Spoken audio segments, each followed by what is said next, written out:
The Victorian Dual Disability Service would like to recognise the traditional owners of the country where we live, work and meet. We recognise and celebrate the diversity of Indigenous people and their enduring cultures and connections to the land and waters of Victoria. We pay our respects to elders, past and present, and recognise the Indigenous people that contribute immensely to mental health and disability services. We would also like to acknowledge the immeasurable contributions of people with a lived and living experience of mental illness, psychological distress, alcohol and other drugs, and disability, as well as those who love, have loved, and care for them. We acknowledge that each person's experience is unique and valued. We recognize their adverse experience of stigma, but also their strength and resilience. We respect and value their generous contributions, which teach us and guide us to continually shape, reflect upon, and deliver quality care from a lived experience perspective. As always, we're going to start off by talking about ourselves. So both Tareq and myself, we work for the Victorian Dual Disability Service, which was originally set up to help mental health services when they're working with someone with intellectual disability and a mental health problem. But we found that autism was so commonly a comorbid condition that we ended up taking that as an area that we kind of also provide assistance to. And in fact, we're kind of really now talking about neurodevelopmental disorders and mental health problems. And what do we do? So we started off by providing advice and consultation to mental health services. We do provide that to some other service providers based on clinical need. We're somewhat limited in our capacity to do that. But we can, if there's a high clinical need, see people outside of the mental health service to NDIS participants registered as having an intellectual disability. So that's the clinical arm of our service. And then we also provide training and education. And this is one component of that. So we deliver webinars and we also deliver some workshops. So we'd encourage you to contact us if you would either like some clinical advice, because we're more than happy to talk to people on the phone, or if you would like to discuss perhaps delivering some face-to-face training, which largely speaking, we can only really provide to publicly funded mental health services. Hopefully the phone number and contact details are on the slide in front of you, and so you'll know how to get in contact with us. So we're always happy to have a chat with people on the phone. So today we're going to talk about autism and comorbidity, and the first cab off the ranks in terms of topics is we're going to talk about what is autism, just to make sure that we're all on the same page and we all have the same understanding of what autism is and how to recognize it and what problems you can explain in relation to autism itself. We'll then talk about autism and mental health and some of the difficulties that people with autism might have in accessing appropriate services for their mental health conditions. But we'll be talking a bit in detail about some of the specific mental illnesses, including anxiety, mood disorders, psychosis, personality disorder, as well as a bit about risk, and particularly suicide risk. So without further ado, let's talk about autism. So people talk about autism spectrum disorders, and interestingly, there's a move, certainly amongst people with autism, to talk about the autism spectrum constellation, because spectrum implies that you go from one end to another and there's a kind of gradation of severity across the two. And in fact, I think one of the characteristics about autism is actually you get these little islands of ability and disability or impairment that vary from individual to individual. And so autism in one person can look very different from autism in another person. Before I forget, I also talk about autism spectrum conditions because I think there are some people where autism isn't necessarily a problem to them. Where it is a problem, we talk about autism spectrum disorders. So it's a lifelong neurodevelopmental disorder. And it's classified both in ICD-10 and DSM-5. And the important bit about it being lifelong is that you can recognize it fairly early on in someone's life. And we'll talk about diagnosis in a bit. And it's probably not just the autism spectrum constellation, it's also probably autism spectrum disorders, because there's no one cause for autism. There's probably many different causes, some of them being genetic, but there's also some environmental factors that contribute to the development of autism. There's a wide range of different presentations, and these can depend on factors such as the person's level of cognitive function, their cultural background, their personality, their personal experiences, their social setting, their gender. So there's a range of factors that can impact on how someone with autism might look or present to someone else. But within it, what you're looking for is these core deficits in social communication, so difficulties in talking and interacting with other people, as well as repetitive patterns of behavior and restricted interests. It's one of those kind of things that I guess probably a lot of people have noticed. It's become people are much more aware of autism than they used to be. And that's also reflected in the prevalence rates. So it used to be thought of as being quite a rare disorder, and we're looking back historically around 1 in 10,000. Whereas these days the figures are coming up around 1 in 100 people will have some degree of autism. And it's commonly comorbid with the other neurodevelopmental disorders, so particularly intellectual disability. So there's about a 40 to 50% kind of overlap that's kind of, again, changing over time as more people with higher intellectual functioning are being diagnosed as having autism. And it's also commonly comorbid with ADHD. And I guess one of the things that we will try and highlight during this talk is that people with autism can have the same range of mental health conditions as the rest of the population. And autism certainly isn't protective against any kind of mental illness or other mental disorders. And comorbidity is the rule rather than the exception. One of the things that autism does is it heralds a poorer prognosis. So people with autism are more difficult to treat and less likely to respond to treatment in the presence of comorbidity. Um, there's a few studies that have looked specifically at comorbidity in populations of people with autism, often people with autism and intellectual disability. And in general, what the studies have found is that there seem to be higher rates of mental disorder, so particularly anxiety. In fact, anxiety is so common that when they were looking at the diagnostic criteria for DSM-5, they almost included anxiety as one of the core criteria. Mood disorders are also common, as are psychotic disorders. So in the general population, you're looking at a prevalence of about 1 to 2%. In people with autism, it goes up to about 4%. It's always difficult to tease apart if this is due to a genuine increase in the rate of prevalence, or whether people with autism and schizophrenia are more likely to come into contact with services because they've got two disorders and are more likely to have more impaired function.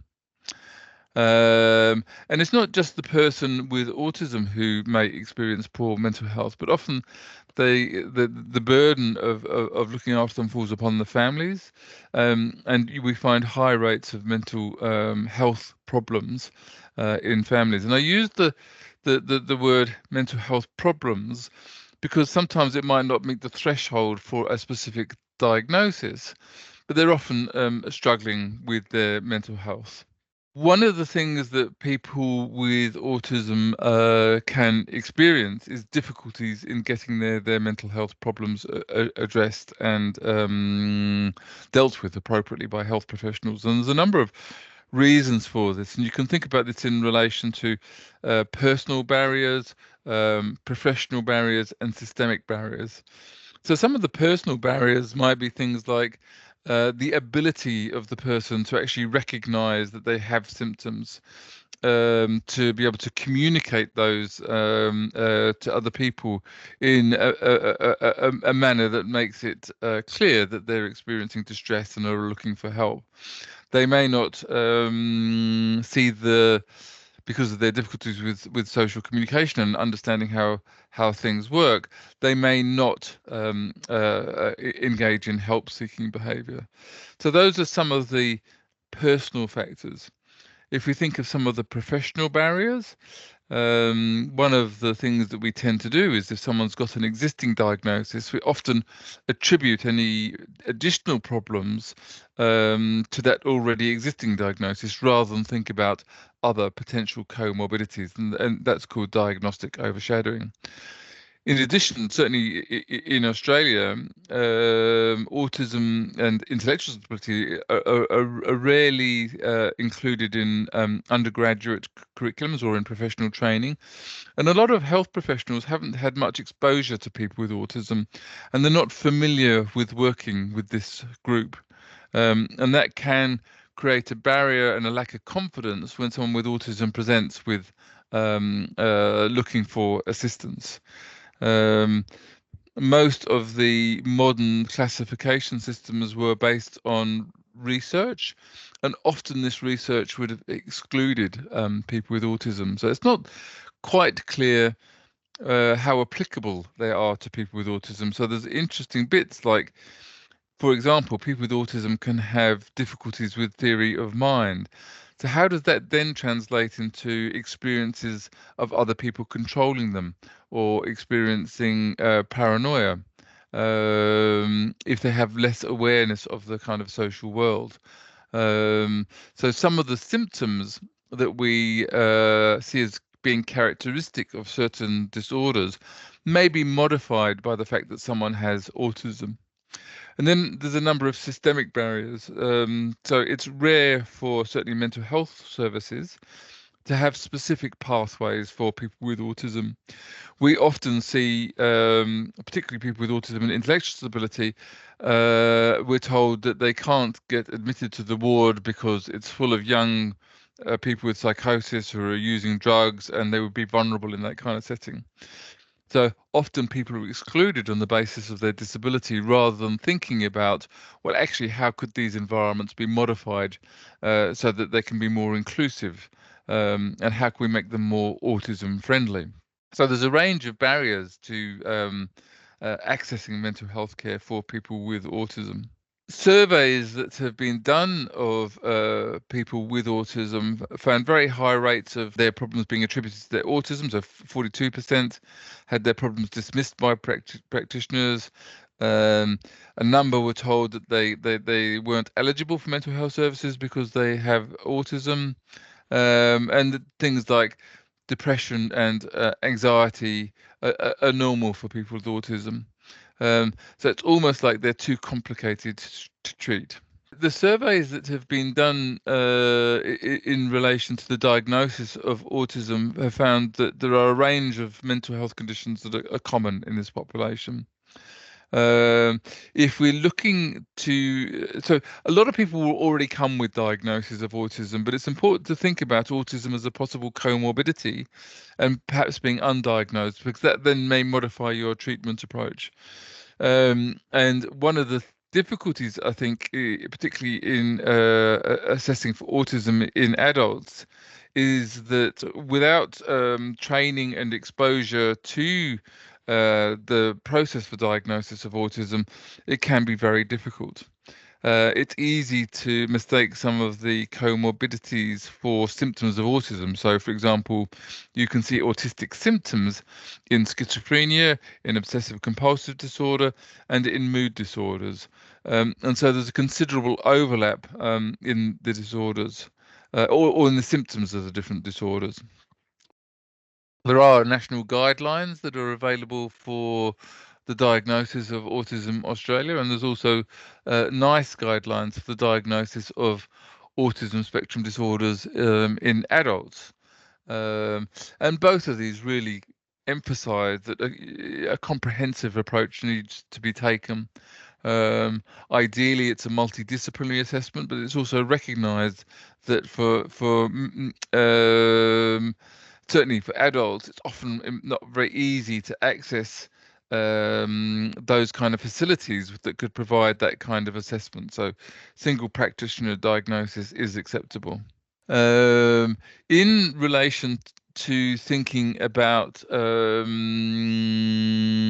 mental health problems in people with autism, essentially the assessment process is very much the same.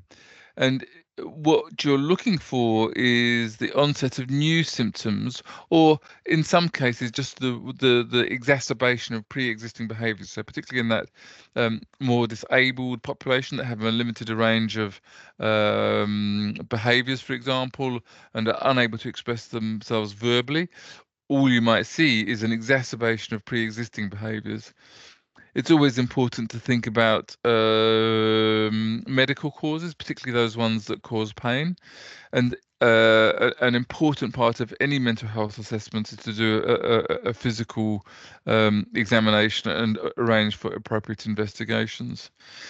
One of the things that we find is that you've got to I think one of the things that we're trained to do is to get the information from the person concerned, and often people with autism can't do that, and so it's about throwing your net a bit wider and looking for other sources of information. So speaking to carers, speaking to families, looking at other assessments that might be available to inform the assessment that you're undertaking. We rely very much on clinical assessment, and there are some limited tools that look at the mental health of people with autism and intellectual disability, but they're not widely used, and they're more useful in a kind of a research kind of context rather than a clinical kind of context. It's important to remember that there are some things that cannot be attributed to autism, and what the assessment process is really trying to look at is, well, what problems can we attribute to the autism, and what things do we then look for other explanations? So, for example, anxiety, depression, suicidal ideation, hallucinations are not core features of autism. Neither is loss of function, which is a not uncommon presentation for a range of different disorders. And it's important to adjust the assessment process so that it's tailored to the individual. And it's thinking about what communication is going to be appropriate. Is it appropriate to see them in a clinic, or are you better off doing a home visit and seeing them in their own environment? Do they have any hypersensitivities, particularly sensory hypersensitivities, that may need to be factored into the assessment approach? The assessment may have to be broken down into several shorter appointments rather than one long kind of appointment, which we're often used to doing. And trying to stick to the timeframes and being really clear in what the expectations are when you're interviewing that person. Thinking about autism-friendly environments, often people with autism can experience difficulty with a range of different sensory experiences, but particularly in those institutional settings, fluorescent lights have been identified as a particular problem because they flicker. And most people habituate to those, but for someone with autism, they can be quite distracting. Crowded environments can be difficult, or environments with very hard surfaces and lots of reflected sounds, or very busy environments can again affect people with autism and make it difficult for them to concentrate on the assessment process. So wherever possible, it's important to, before they even get into the assessment, to talk to their carers and ask them what adjustments may need to be made to be able to address the difficulties that that person could be expected to have. Once we get into specific treatment and management, it's assumed to be the same for that particular disorder. So the treatment for someone with autism and schizophrenia is assumed to be the same as someone with schizophrenia and without autism. Certainly, kind of like from a pharmacological approach, the medications for mood disorders and psychotic disorders are assumed to be the same. Once we get into psychological treatments, there may be a need to make some adjustments to ensure that the person can understand and make use of those kind of strategies. It's a key issue is ensuring that the autism itself is well managed, because if autism, we know the person's got autism and that's not being well managed, then it can make it very difficult to determine what the symptomatology is and to introduce any other treatment strategies. They may have difficulties in reporting on the side effects of any treatment, particularly medications. And it's important to monitor and evaluate the impact and effectiveness of any treatment that's applied and have clear goals and expectations. If it's not working, it may be because you got the diagnosis wrong and they may need to be reassessed. So on that note, I'm going to hand over to Tareq to do the last part of the presentation. Excellent. Thank you so much, Chad, for this informative session. Now I'll talk about specific disorders and how they present, how to assess for them when they coexist with autism, and how to account for them in the management. And start with, I think the most important and most common one would be anxiety, because anxiety is very commonly comorbid with autism, and studies found the prevalence to be around 30 up to 86%.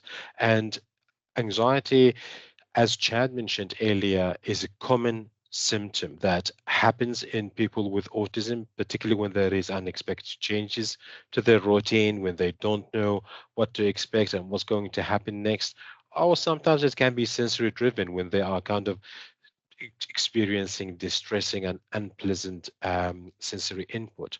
However, anxiety as disorder can also be commonly comorbid with autism and can present with the typical anxiety presentation, with feeling anxious, excessive worries, unable to control these worries, with all the physical symptoms of anxiety, of feeling tremulous, nauseated, butterflies in the tummy, and all those physical symptoms.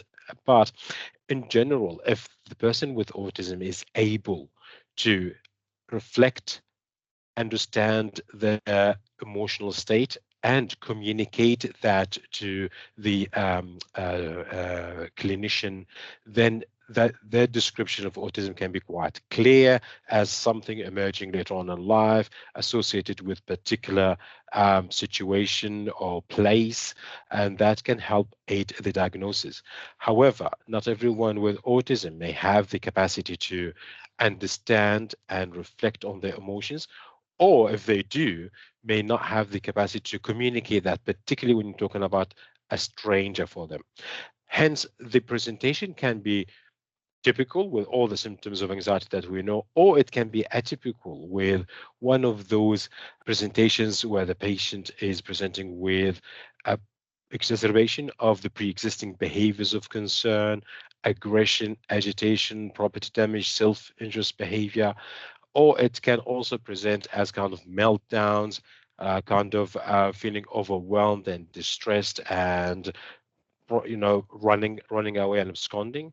Or it can also present as in the form of kind of freezing and catatonia. So it is well known when someone is faced with fear, anxiety, the response would be fight, which can present as aggression, self-harm, injury, or property damage; flight, absconding, running away, avoiding interactions; or it can be like freeze, where they are unable to communicate, unable to move, talk or do anything as if they are catatonic, or actually even becoming catatonic. Anxiety is common in people with autism because people with autism have a lot of difficulties when it comes to understanding the point of view of others, understanding social cues, communicating with others, and having to navigate all those social norms, social expectations, and rules that people take for granted, while it can be quite confusing and difficult to get your head around it if you are on the spectrum.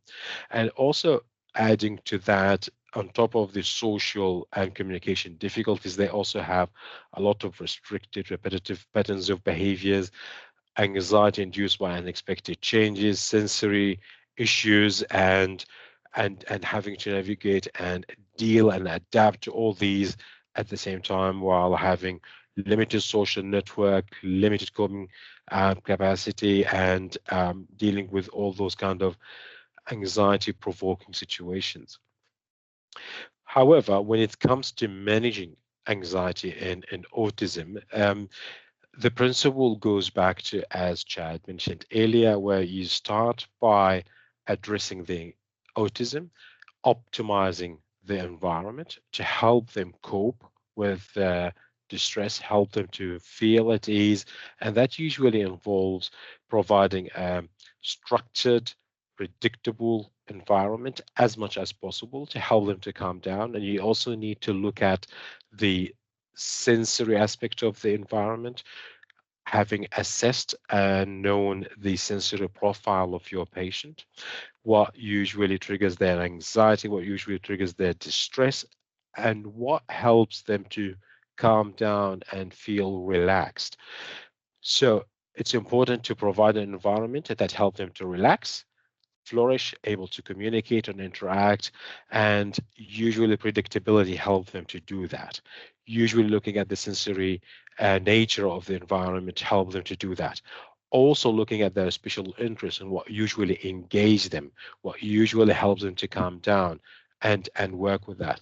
So that's in terms of the structure, the activity, and it's also important to take into account communication, because people with autism do have difficulty with communication, and that also can be a trigger for distress, and also a trigger for of feeling overwhelmed and anxious. So it's important to have a good understanding of the communication style of the person, whether it is verbal, nonverbal, using communication aid, technology, picture exchange, diagrams, whatever means, and this needs to be individualized based on the knowledge and understanding of the communication style of the person, as gathered from collateral information from their carers, family, previous assessments and reports and service inputs and all that, and work with them to help reduce the dependence on verbal communication, help reduce the kind of communication traffic, not too many people talking at the same time, help them with using visual aids, diagrams, and pictures to know what to expect and to go back and check that if they forget, rather than keep asking the same question repeatedly. And once you address and optimize the management of autism, then you can target the anxiety. And targeting the anxiety follows, as Chad mentioned earlier, follows the general principle of managing anxiety. And we all know that managing anxiety usually involves psychological interventions and pharmacological interventions. And it depends on the style of the person, availability, willingness to engage with psychotherapy, and the IQ level, social awareness, emotional engagement, and willingness. Still, with that, you can still apply the general psychological interventions that we use for anxiety, including CBT and behavioral therapy, social skills training, and psychoeducation, although it may need to be adapted depending on the level of IQ, the level of engagement and understanding of the patient. As a general principle, the more impaired cognitively the patient is, the more unable to engage with cognitive style of therapy, the more behavioral interventions you need to apply.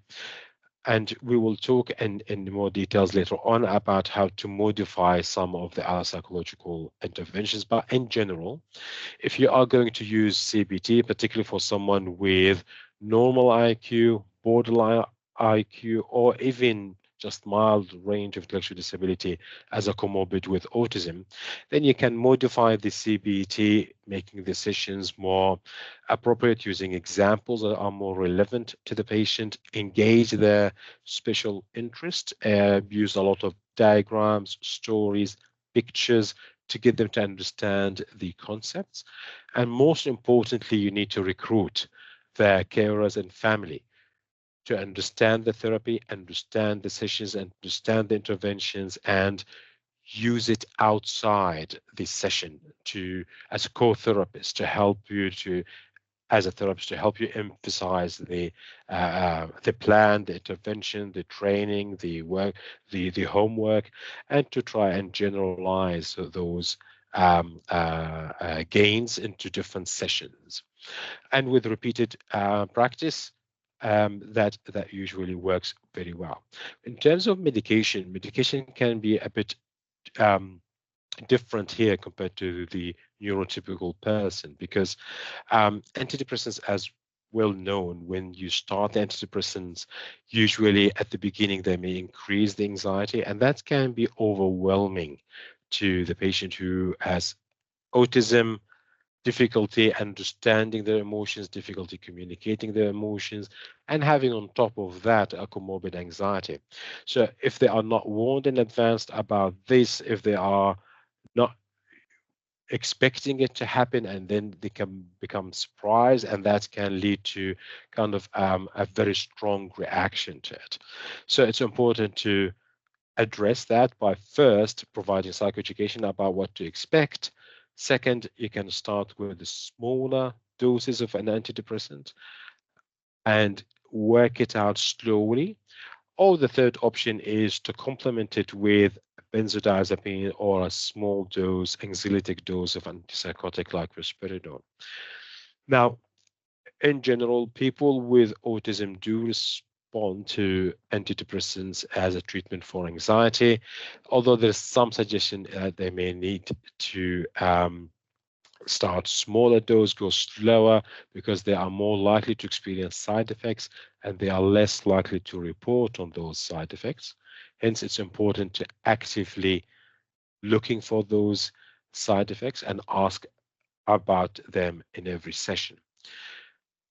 Risperidone and olanzapine small dose or even aripiprazole can have some soothing effect, particularly smaller doses, although they come up with some sort of other side effects like weight gain, raised prolactin, and akathisia as potential side effects that needs to be considered.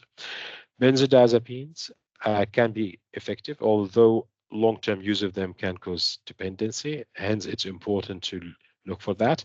Some people with autism, particularly those with comorbid intellectual disability, may have a paradoxical effect to benzodiazepines, which is they are at increased risk of developing that, although it's not guaranteed. Not everyone with autism or intellectual disability may have a paradoxical effect.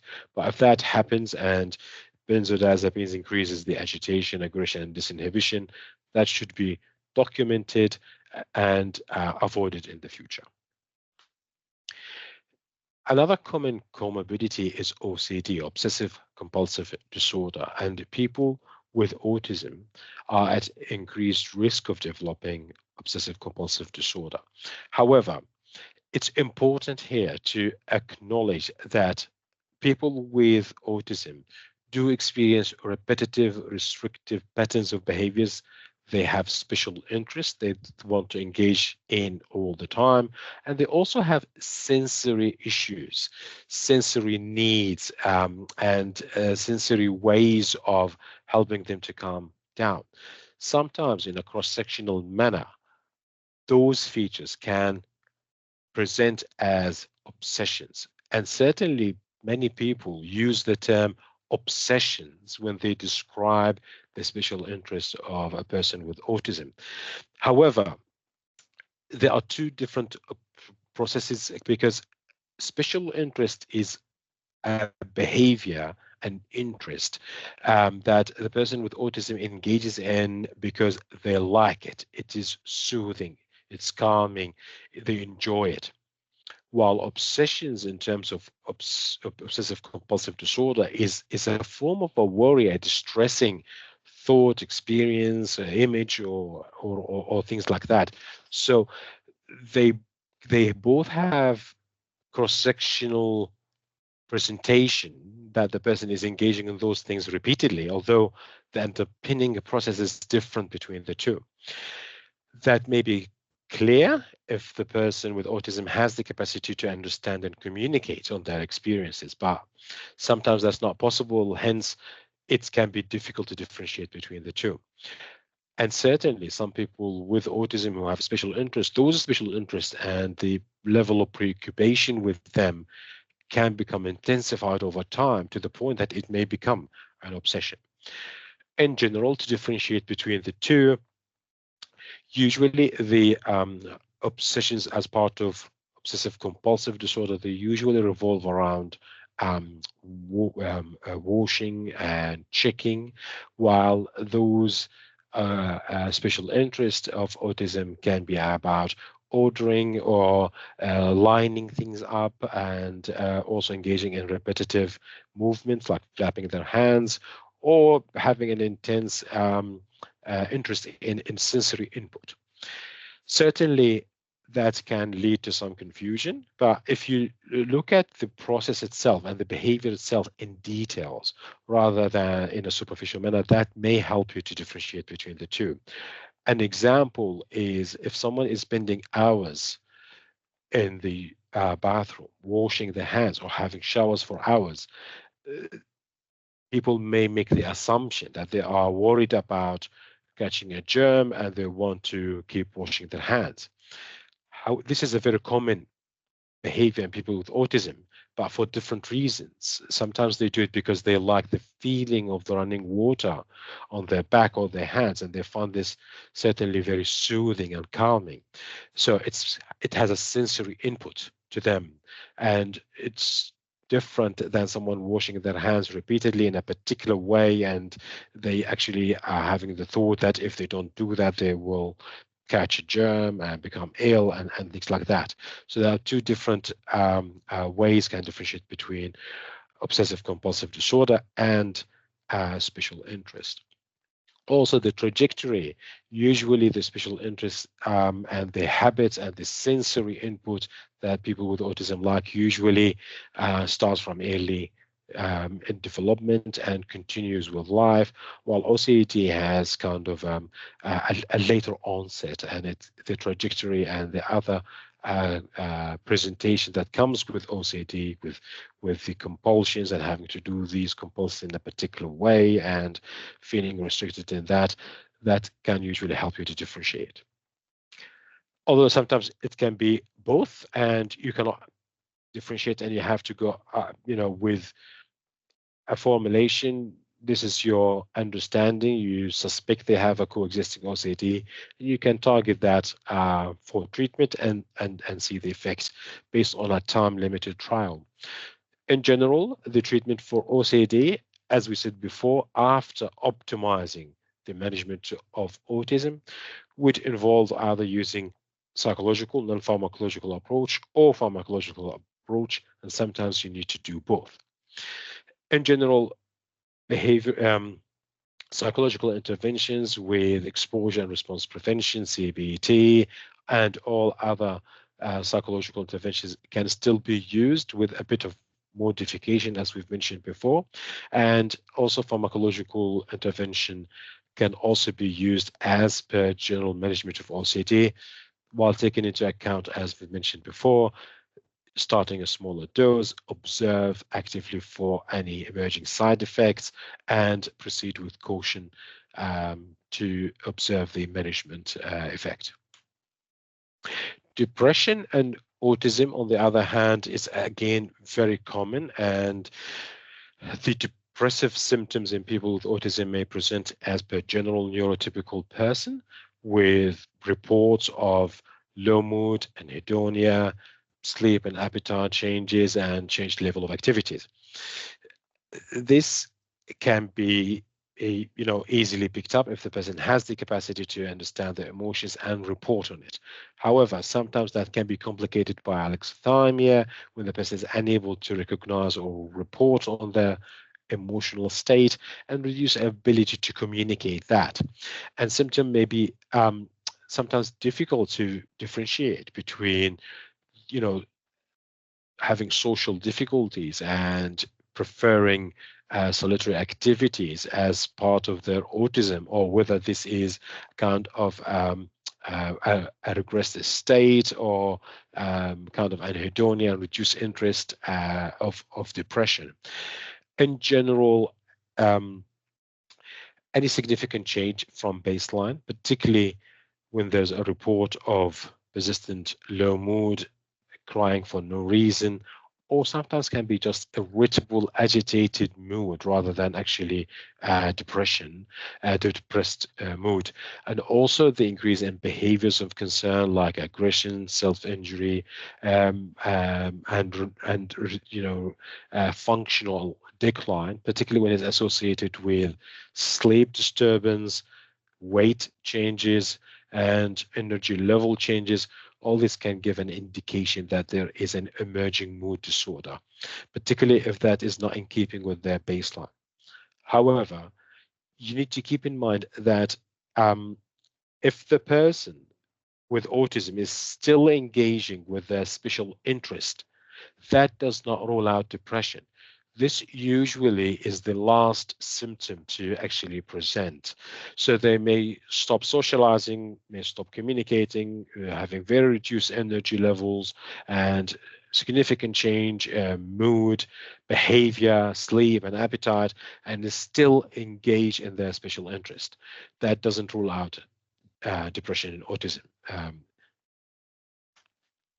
In terms of the treatment, again, it follows the same principle of optimizing the management of autism and then targeting the depression directly with pharmacological treatment and or psychological interventions with modified CBT if they have the capacity to engage with that. Mindfulness is also another technique, or if they are more impaired, then you may consider behavioral interventions.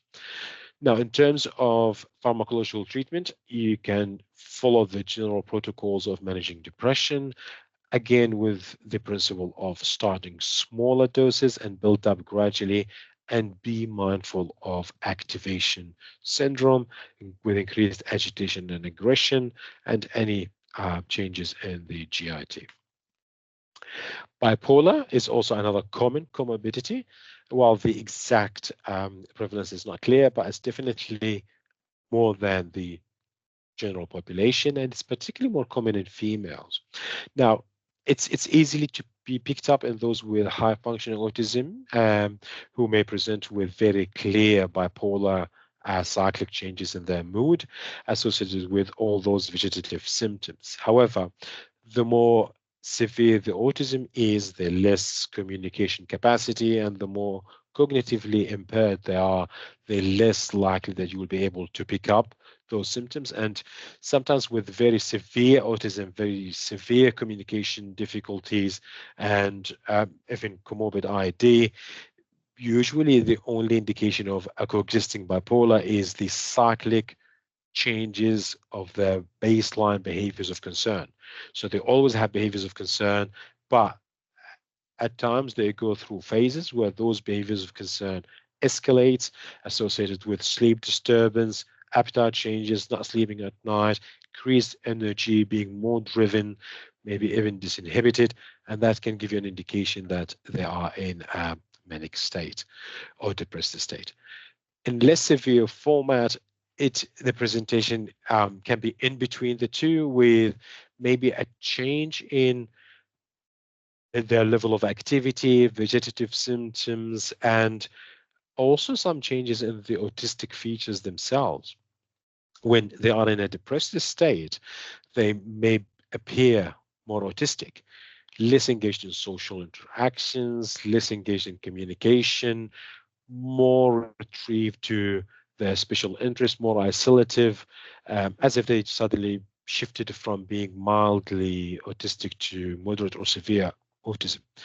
While when they are in a high state, the autism may actually improve because they will be more driven, more willing to socially interact, more talkative, more communicative, and jumping from one activity to the other, and that, at a superficial level may appear as they are actually improving or kind of less autistic.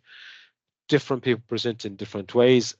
The most important aspect to help you to differentiate is a significant change from baseline, knowing the baseline of the person, baseline in terms of function, baseline in terms of developmental symptoms, and the usual presentation. And any significant change from that should give you an indication that there is something wrong going on that I need to investigate, which may be something medical or something psychiatric. And it's definitely important to rule out all physical health concerns, particularly with hormonal issues that may affect the level of activity of the person, like thyroid. And then treating bipolar should follow the general principle of managing bipolar and bipolar disorder. And as I said, just to be mindful of the potential side effect profile of medication. Schizophrenia, non-affective psychosis is very common in people with autism spectrum disorder, can be up to 9 or 10%. And they definitely, the two conditions share genetic factors, and they share similarity in their presentation as well, and including the language problems, thought process, and other core features of socializing and interaction with others. Certainly, many features of autism can be misinterpreted as psychotic symptoms, and we've seen this on many occasions that people with autism can be misdiagnosed as psychotic and vice versa.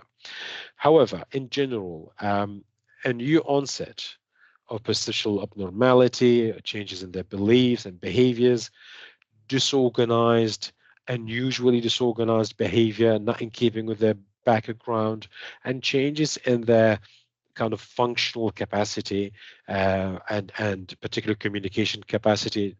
Suddenly carers unable to understand, or saying to you that, we are unable to understand, or the way they talk, the way they think is odd, is different, doesn't make sense to us.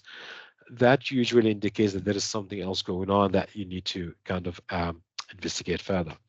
Certainly, the symptoms can overlap. However, the underlying process is different.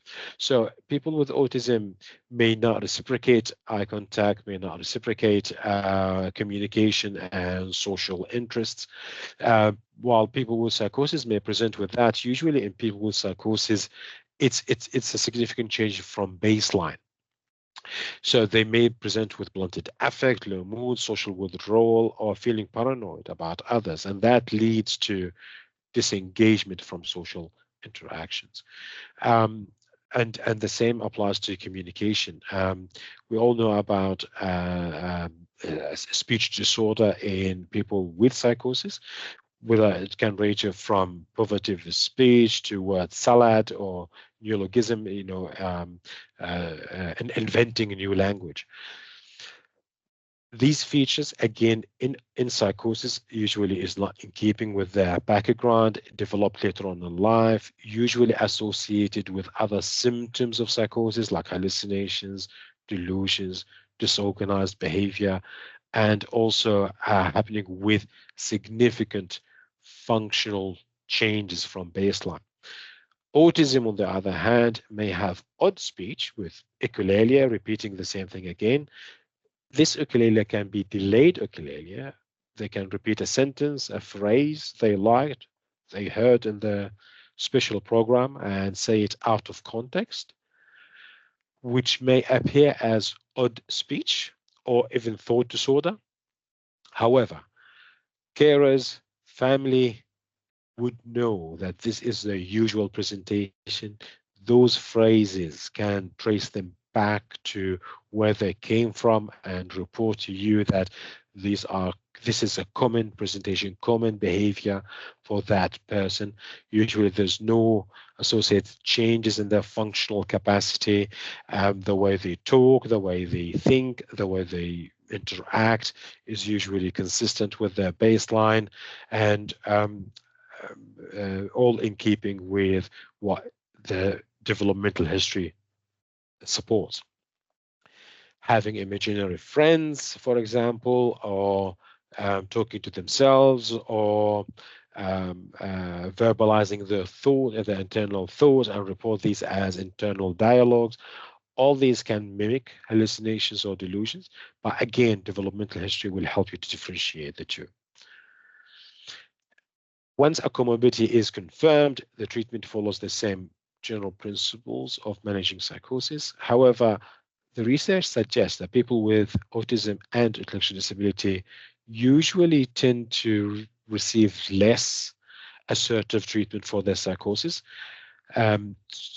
So there's usually a delay in receiving clozapine, which I think they definitely respond to it very well, and it should be considered as per usual protocols of using clozapine for treatment-resistant schizophrenia, while taking into account adherence issues, side effect issues, and how to monitor for those.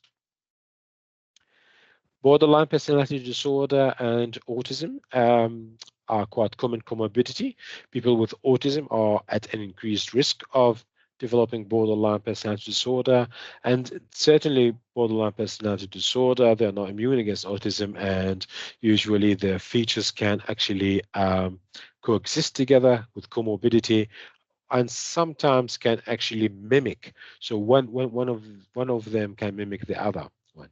They also definitely share other risk factors with mood disorder, ADHD, and other personality issues. Now, in general, the assessment for autism in people with borderline personality disorder needs in-depth assessment to look into the symptom profile, to go through developmental history, to gather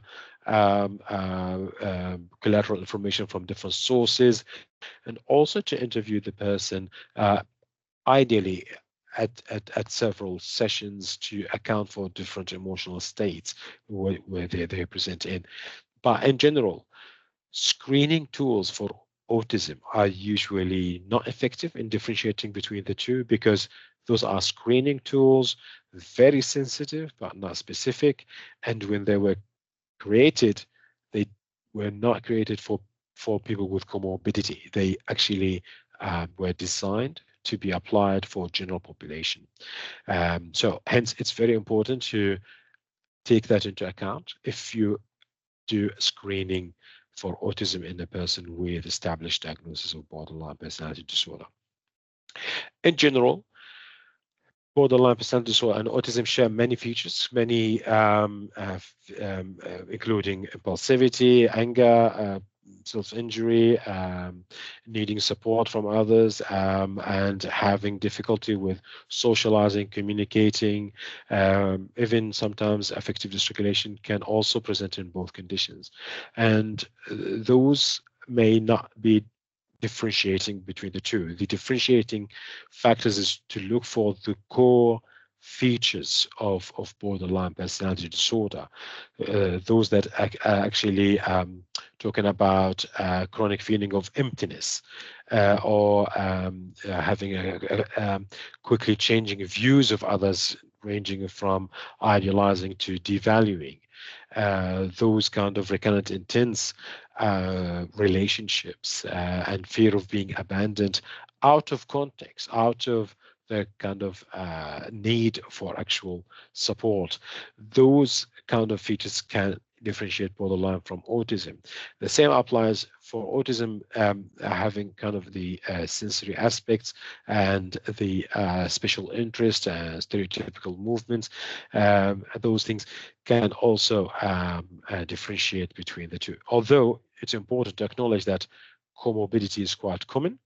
And in terms of management, modified dialectical behavioral therapy or mindfulness-based treatment can usually work for both borderline personality disorder and behaviors of concern in people with autism, irrespective whether there is a comorbidity between the two.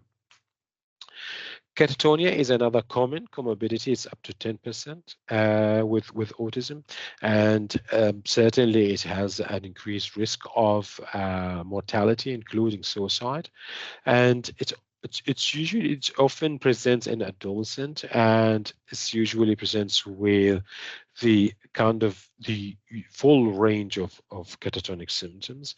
Although it's important to differentiate between symptoms that pre-exist as part of autism, including stereotypical movements or mannerism or echolalia. All these symptoms can be considered as catatonic symptoms, but if they are part of the usual baseline presentation of autism, then you need to account for that when you assess for a coexisting catatonia in autism. In general, benzodiazepines and ECT are the most effective treatments, and the earlier intervention, the more assertive intervention, usually the better, because it will prevent from the development of a chronic and treatment-resistant catatonia. ADHD is also a common comorbidity because they same a lot of similar risk factors, including genetic disorders and adversities in early life. And some of the symptoms in a cross-sectional manner can also be very similar, because people with ADHD usually end up having a lot of social problems. They can be a victim of bullying or social isolation, and they also have a lot of planning difficulties and sleep problems, and they usually cope with inattention, impulsivity by having a very strict structure and routine, help them to focus on getting things done. And without this structure and routine, their function is impaired, and that can mimic autism, or can give you an indication that there's possible comorbid autism, which is common and needs to be assessed. About 50% of children with autism may have coexisting ADHD. And in general, the management of ADHD and autism and people with autism is pretty much the same principle, although there is some suggestion that they are less likely to respond to the general stimulant treatment. Suicide and autism. Suicide, autism in general increases the risk of suicide, particularly those with females with no ID, and those with actual social interest but having social difficulty socializing. So they are kind of those insightful people with autism who likes to socialize, likes to communicate and have relationships, but despite their best effort, they are unable to maintain relationships, and that leads to feeling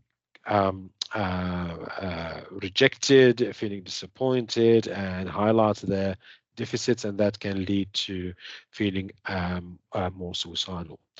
The more intellectually impaired they are, the more likely to engage in self-injurious behavior, but the less cognitively impaired, the increased risk of actual suicide. And usually the difficulty in communicating with others, understanding the point of others, and all the prejudice people may have, and all stereotypical attitude towards people with autism can lead to a fracture in the communication and connection between people with autism and others, and that is called a double empathy deficit, and that leads to a lot of disconnection and disappointment, loss, the feeling of loss, and rejection, and that can actually exacerbate the risk of suicide. In general, psychological therapy can still be effective and needs to be modified, as we've discussed earlier, and may take longer to work. In conclusion, people with autism can have the full range of comorbid mental disorders. They are definitely not immune against any mental disorder. In fact, they are actually at an increased risk of developing all range of comorbid mental disorders, and they experience difficulty understanding their symptoms, reporting on their symptoms, and accessing mental health support. And on the other hand, mental health clinicians find it difficult to assess, account for autism, and manage autism with coexisting mental health disorders. It's important to understand anxiety is very common, as well as other symptoms of catatonia, psychosis, personality disorders, and all this increases the risk of suicide. And that should make us as mental health clinicians lower the bar, lower the threshold for engaging and accepting patients with autism and coexisting mental disorder into our programs, and modify our approach to assessment, modify our approach to management, and always think of developmental history changes from baseline as an indication that there is something else presenting, something else is happening. With that, I come to the end of this webinar. Thank you so much for watching this webinar. I hope we were able to give you some brief overview about this topic to help you raise questions, think about other aspects that you've came across in your work or life, and go out and read more about this topic. Thank you so much.